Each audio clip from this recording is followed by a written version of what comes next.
Welcome to Day by Night. My name is Jennifer Knight, and I'm here along with Diana Whitney, who is a local Vermont poet. Welcome, Diana. Thank you so much. I'm so happy to be here. This is very exciting. You're getting a lot of notoriety, or can you tell us a little bit about your writing or where you are right now? Yeah, I've been on quite a journey. My first book, Wanting It, came out almost a year ago, last summer. In 2014 with Harbor Mountain Press, which is a wonderful local press, yes, not far from here. Yes. And since that happened, it's been this wonderful building, and I've gone on a book tour, which I think it'll be 30 events, mostly focused in Vermont and New England, but I've also gone to New York, Boston, and out to California. Oh, that's really cool. And there's been this sense of momentum building, and then energy into other aspects of my writing beyond this poetry book. Oh, too. Can you tell us a little bit about how you came to your writing, your passion for writing, or how I loved writing as a kid, and I started writing stories, very silly, kind of fantastical short stories in elementary school, and I was always very encouraged by my parents, particularly my mom. And, my mother was an avid reader, and she read to us all the time. So I grew up with that, and, she read us The Hobbit and The Lord of the Rings, and all kinds of wonderful children's books. So that culture was really in my family, growing up with reading and books. And I didn't really start poetry probably until middle school. We called it junior high. Okay, And then I came to it. I always had a journal or a diary, but I started, I guess, finding my self-expression in that form. And it was usually a very emotional release to write a poem. And one of the first poems I remember writing was a love ode to the Beatles, which I have to cringe at it now, but I feel some tenderness for that 13-year-old self. Yeah. And it was long, and it started with this line, I was born into the magic 20 years too late, and then I wove in all their song titles, and then I finished it, and I brought it to my mom, and I read it to her, which was very emotional, and bless her, she didn't laugh, even though there were moments, I think, that were funny, that I didn't mean them to be. I was very earnest, and she told me she loved it, and I was hooked in a way.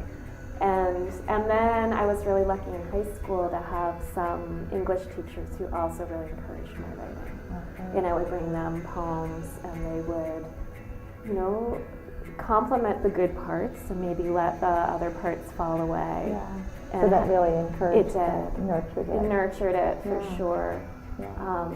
And that act of self-expression, that kind of making the private, bringing it to the light, I think that was always what really drew me to poetry. What I love about your poems is that there's a storytelling component, and I love photography, and so I love the ability to, when I read your poems, that there is a photographic or cinematograph, whatever that word is, quality where you it. can see what's happening. Yeah, it's amazing. And the layers, you have an innate ability to provide all the layers for the reader, and I don't know if that's something that you really nurtured through your years. Yeah, probably. And I've also, I should say that after high school, I was lucky to go to Dartmouth College, and from my very first class took creative writing classes, and that's where the craft of the image and really layering that and using language, painting with words, and creating an experience for the reader. So from that experience at Dartmouth, can you expand on specific professors or people absolutely. That you So I studied with Cleopatra Mathis, who's just a wonderful poet, and she was the director of the creative writing department there, and I took a freshman seminar, we called it then, on memoir with her. So there were 12 of us, and we're 18, we'd just gotten there, we were fresh-faced, and we were writing these very intimate, personal stories. And then from there I took creative writing 80, which was poetry and fiction. And then I think I took every single creative writing class that the department offered, and Cleopatra really was. She was my mentor. I saw her like a goddess. I would read her poetry books. Great name for that. Yeah, and she taught us really how to do close readings. We would do these workshops, and we would go line by line with each other's poems, and never in a harsh or judgmental way. I mean, asking questions. Well, it's a very vulnerable place. It is. Not only are you freshmen or in college, but also to be able to feel comfortable enough to really expose yourself. Yeah, and it was, I think it was a supportive and inspiring environment. And the other professors I had, Cynthia Huntington, who's a remarkable poet. I studied with her. I did an advanced nonfiction essay writing class with her, and then she was one of my thesis advisors, and she just had an incredible book come out a couple of years ago that was a finalist for, I think, for the National Book Award. And so it's been exciting to follow my former professors and their careers and see the trajectory. And I love how, you know, there are not so many things in the world where you just get better with age, but I see that with the poets I know. Yeah, oh, that's fabulous. It is. It gives me, you know, as a former athlete, and that is a thing where you really have a window to reach your best, and then that closes, and you're kind of saying goodbye to those glory days. But with writing, it's a sense of you can keep growing and learning, and that sense of reflection. Also, which is really amazing. Because as you grow, I mean, I find that with my own self as I mature, the windows are opened on those other levels. No, and I think that's true. Sometimes people graduate from college at 22, and they go right to an MFA program. And I waited a little bit. I was more in my mid-late 20s, and I see people coming to it later, and they're going to, I think, bring a richness of experience into their writing, which, it's hard, I think, if all you've ever done is be in school. Right. Oh. Yeah. Definitely. So, and actually, I should also say one of the things about Dartmouth was not just these professors, but a sense of community with the other student writers. And we would read each other's work and go to readings together and share poems that we loved, and such a sense of community. I'm still in touch with some of those friends. And then we would have incredible guest poets come. I don't know if anyone who's watching has ever been to the Wren Room in Sanborn and heard these wonderful poets. It's open to the public.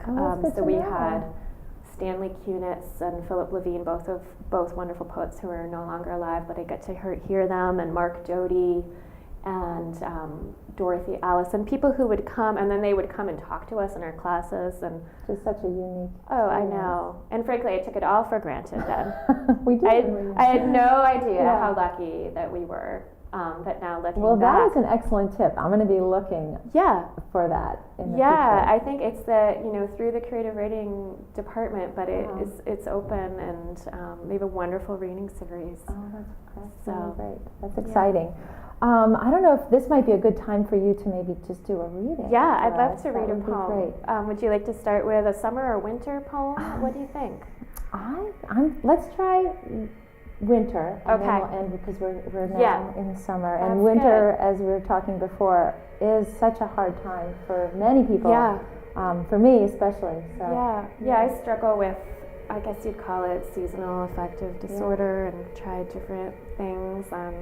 I guess writing about it helps. That process. But it doesn't change the darkness and that isolation that happens. Well, why don't I do Before the Killing Frost? That would be great. Thank you. Before the Killing Frost. It was too much to ask. The weeds stopped growing, and September's tangle was free for the taking. Yellow fist apples, blackberry thumbs, wild ginger glazing the cedar woods. Yes, everything promised had come to pass. Even the burning bush turned crimson. And we lay down on the creeping thyme bed under the sunflower roof. Dark red pansy, darker beet. The tomatoes green glass, refusing to blush. I took down the ladder, took down my hair, dug holes for the tulip bulbs shedding gold skin. planted those hard white tears in their skins. Last harvest, the sudden geese parting the air, my life rushing past me again. Beautiful. Thank you. Thank you. Yeah. Should I do another or should we wait? Yeah, let's do another one. Why don't I go right to divining since Yeah. it's the next poem in the book, and then we can go. So, yeah, this poem, a lot of this book was written up in Vermont's Northeast Kingdom. I lived in a small town. It wasn't even a town. It was just a crossroads, really, just some dirt roads and a dairy farm, and so beautiful up there, God's country. But the coming of winter, very profound up there. Yeah. So this takes place up in the NEK. It's called Divining. The big winters come in threes, and so we are due. Summer died last night. I was driving fast down Cemetery Road. My high beams carved a white tunnel through the black, swept the edge of the corn with their X-ray fury, the corn flashing by like a bamboo forest, so huge and leafy I didn't recognize it. Home, no porch light, 40 degrees and dropping fast. The gardens were uncovered, and the coyotes whooped it up, the cat out hunting, the dog out cold, but trembling now and then, whining in her sleep. What kind of dreams will bring a dog to weep? I wanted to be the kind of woman who always has a bag packed, a small bag with underwear and potions, ready for the road at any moment. I planned to follow my life like a divining rod, and where it dipped, I'd stop for a while, dig for water, drink.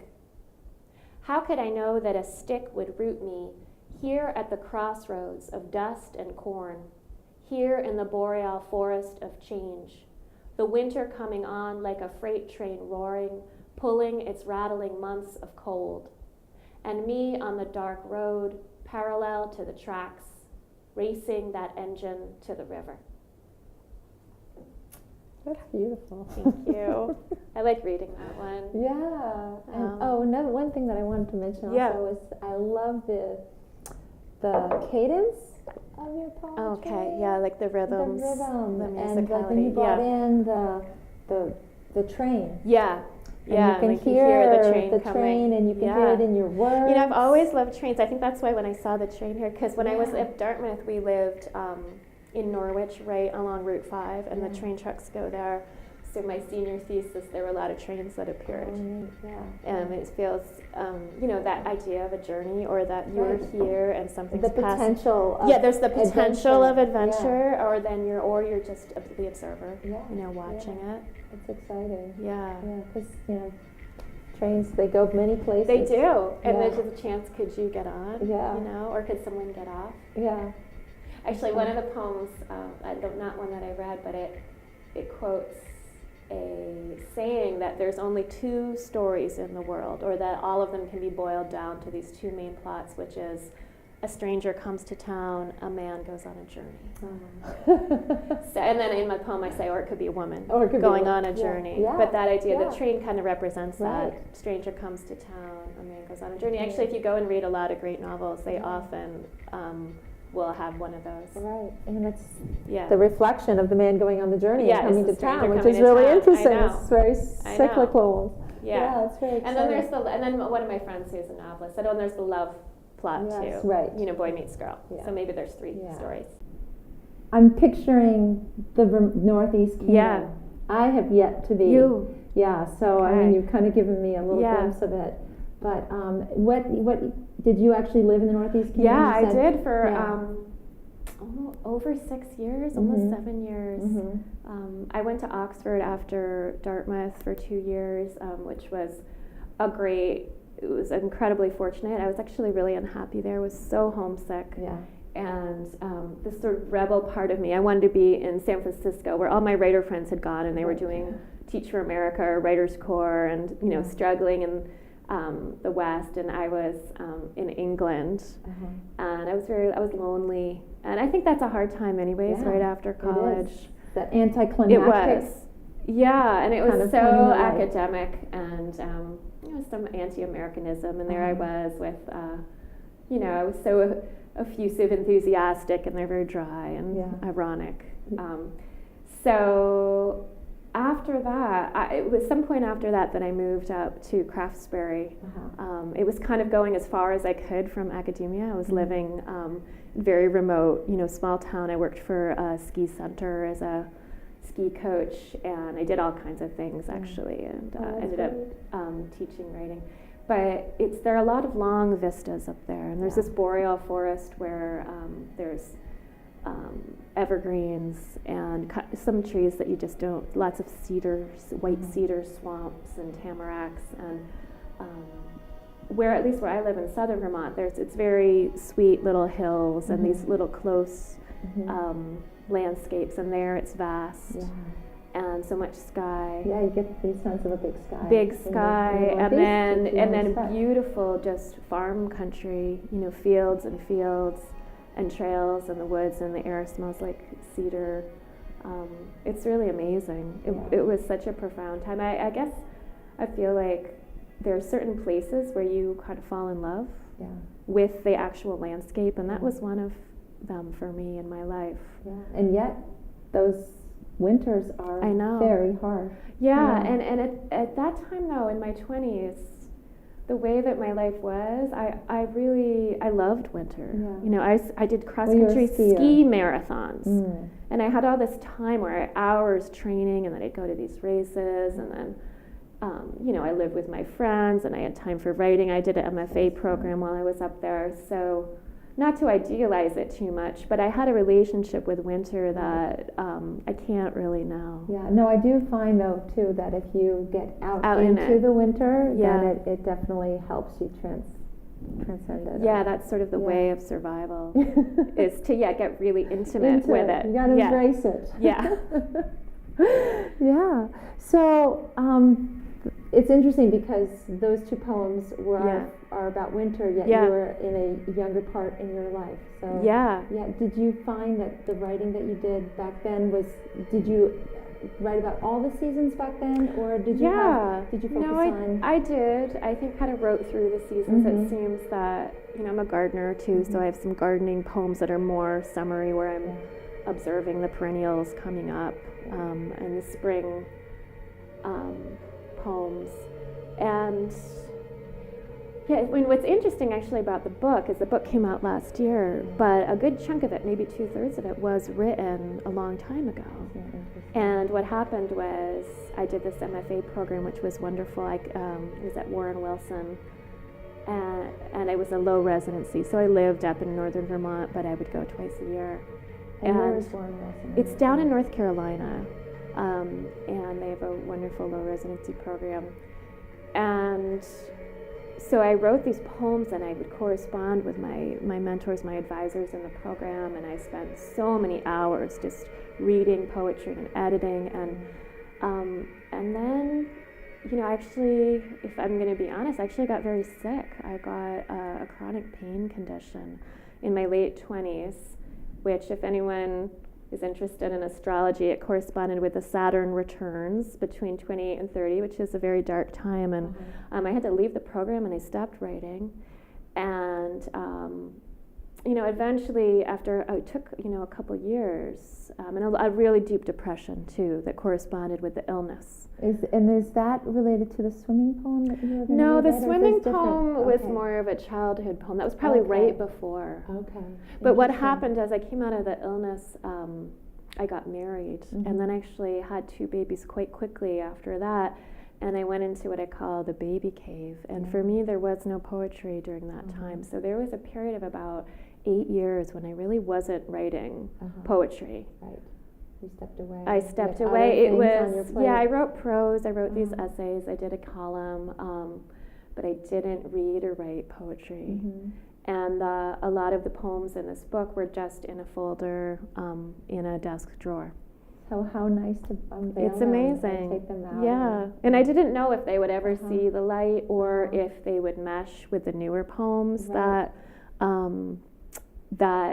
the last section of the book is all newer poems in the last few years. Interesting. Yeah.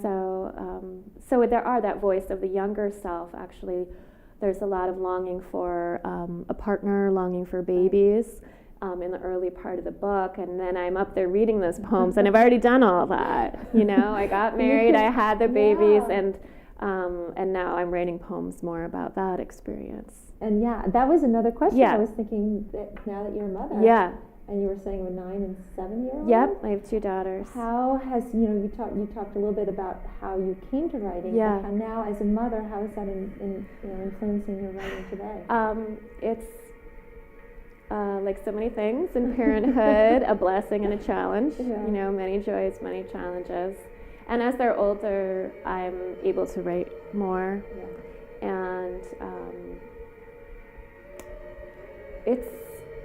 it's a hard balance, to be honest. I sometimes look at other women, I see that they manage it much more gracefully. For me, it can feel like a struggle. And yet, for a long time, I didn't write about my children. I wrote essays about my children. So I wrote prose and this column, and it was a very different voice. Mm-hmm.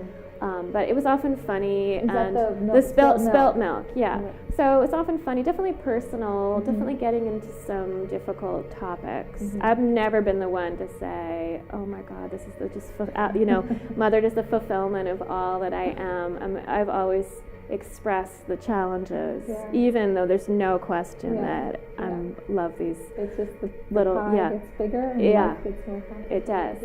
Yeah. So what happened is, in the past year, I've started to write some poems with my children in them, and that's been really interesting because my poetry has always been more, going deeply into the personal experience, the self alone in the landscape, or even love poems, longing poems, the imaginary lover in the woods, or loss of love, grief, but not really about motherhood or having the children appear as characters in the poems.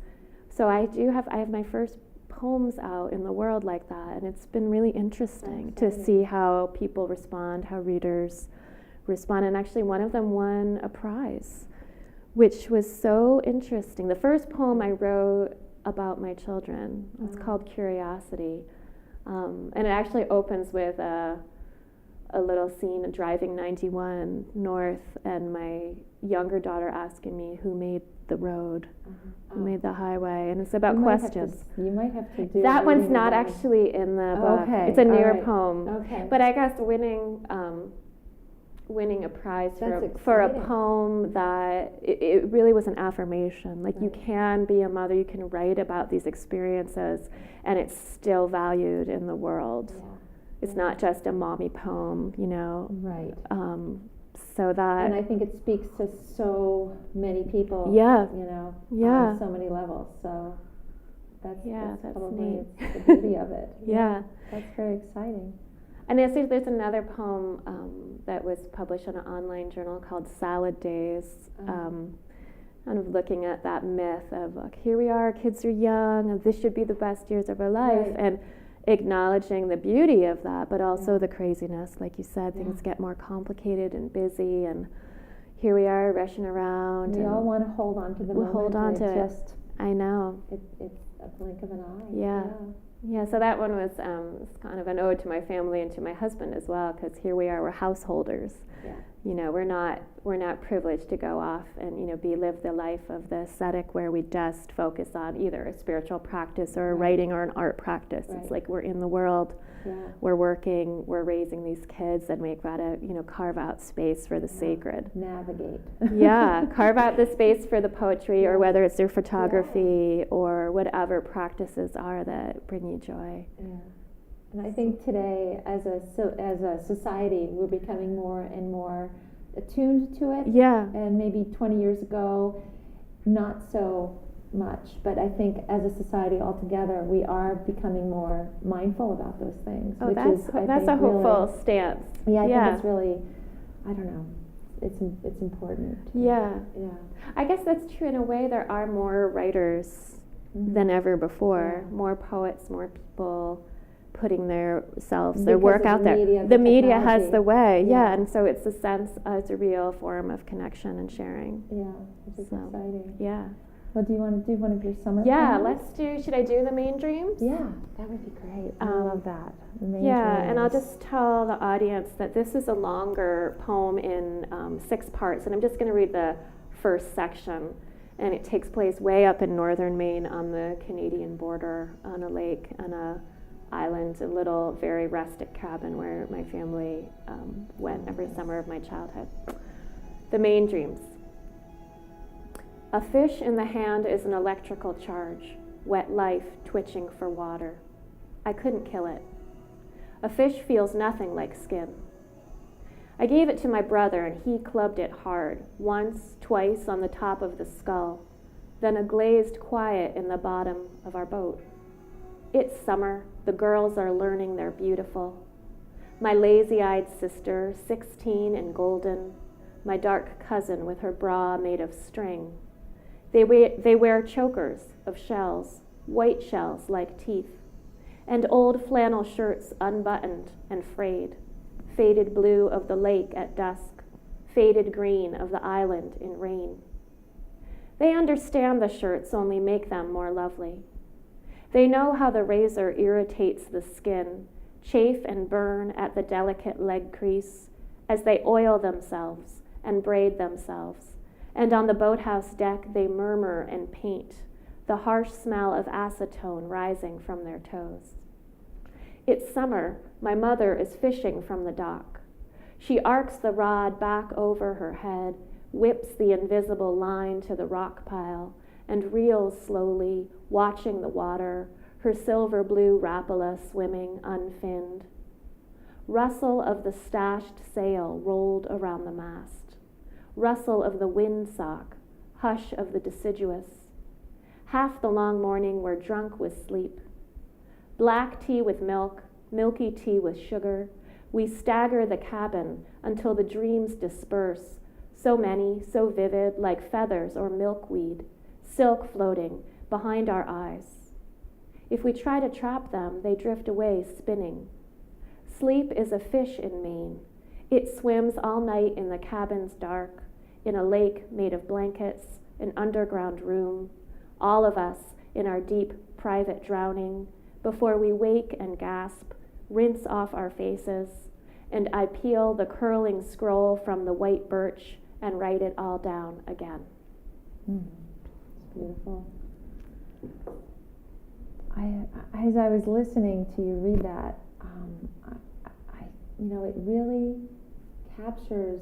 I feel as though that moment was your childhood, as much as it was mine. Yeah. Even though I wasn't in Maine. Yeah. So, yeah. It's really interesting. You have a brother? I'm the oldest of 4, so that really shaped who I was. I have 2 brothers and a sister. Okay, great. So that identity of a big, close family, really important. And it was a different time we spent, all summer together. And my mom didn't work. She devoted herself entirely to us, and we'd go up, spend weeks on I love the image place. of your mom fishing from the dock. That was really special, And actually, as the poem develops, the idea of the fishing becomes kind of a theme, and also the mother, the worried mother. Yeah. My mother would, stand up there and watch us swimming, or look for my father to come back from his swim. Always being the lookout. And I, as a child or as a teenager, I really judged her for that and was frustrated and irritated, and now I understand. Now I've taken the role. I have a similar mom. Yeah. It's really interesting. So that poem was written obviously not when you were that age. But my sister was 16 and I was in my mid-20s. There's 10 so years between older. us. I'm a good 10 years. I'm 10 years older than her. But so she and my cousin were, teenagers kind of at their golden age of high school. And it's interesting now, my sister's married, she just had her first baby, and there's this poem which is a record of our, childhood, adolescence. Which is really fabulous. It is. You can both share that. I know. Experience. Actually, we have a big, close extended family, so they would also, my cousins would also be up there in a different cabin, and one of my cousins is a writer, poet, and a book critic, and when he read my book, he mentioned something, and he said, well, not every reader will have this strange, surreal experience of watching their childhood unfold in some of these poems. Right. So that's... Instead of a scrapbook of photos. Yeah. Well, we have the photos too, and right. we have our stories and our memories or the songs that we sang, and then we have this, which is my perspective. Yeah, yeah. You know, right. I think my siblings are going to remember things differently. Yeah, well, they have to write their... Yeah. That's really funny, Yeah. but I'm sure they really appreciate... Yeah, it's hard to know. My sister certainly told me that she was moved by the book when she first read it, and that meant a lot. That's really exciting. So I'm trying to think if there's something that you want to share. What are you looking forward to? I should say. That's a good one. Yeah. Yeah. So I'm still seeking balance between, I guess I call it the elation that comes from writing, but also seeing your work come out into the world, which is just so fabulous. It's been a wonderful ride. And then just the reality of life, which can wear you down, and then the world of writing and publishing, in which there's a lot of rejection, and that, you know, before the book came out, you know, I wrote, but I didn't see myself as a writer. So now I'm putting my work out there. I'm sending it to journals, and you know, most of what you get is no, and that can be painful. And so I'm seeking some middle path between either riding that, you know, wheel of fortune where I feel like, oh, look at my book and you know, everything's great, or being down and feeling like the smallest person in the world because my inbox is filled with these rejection letters. And they shouldn't be there. Yeah, no, I mean, I think that's the reality, and I guess I want to share with listeners or audience members who may be writers that the same poem that won a prize, that poem had been rejected at least 24 times from different journals or contests or whatever. And so it goes to show, it showed me how random and subjective that process is of sending your work into the world, and I can find it very demoralizing. And what I'm hoping for is that I will continue to return to the blank page, that experience of writing that I had when I was, 13, writing the Beatles Ode, and that wonderful thrill of composition, and then try to be just more even keel about where it goes in the world. Without that expectation, I mean, it's wonderful if more people can read your work and make connections. But at the same time, if you project onto that, I know that will maybe. Yeah, and I've gotten caught in that trap. So right now I'm trying. I have a second book, which is a collection of essays, Spilt Milk. And I've been trying for the past year to get it out there and trying to find an agent. And it's a hard process. Yeah. You know, you're like knocking on the door, trying to be let in. And so try to keep my perspective, take it with a grain of salt. And what I always love is writing the new work. You know, that's where it gets me excited. That's what I'm looking forward to. I have new poems that I've been writing in form, writing some sonnets for the first time. I'm excited about that. And then I have a couple of longer essay pieces. Actually one about college experience, and that I'm hoping to, have some sustained time to finish and really get them ready to go out there. Well, that's very exciting. Yeah. You have a very creative mind. I can see you have, you have a lot of. I have a lot of things, a lot of projects on the burners, right. And that can be. I'm a Gemini, and I am always, that split where. And also, I am a yoga teacher, so I run a small studio. So I have my teaching work, my classes, my students, and then my kids, and managing that whole, crazy, beautiful endeavor.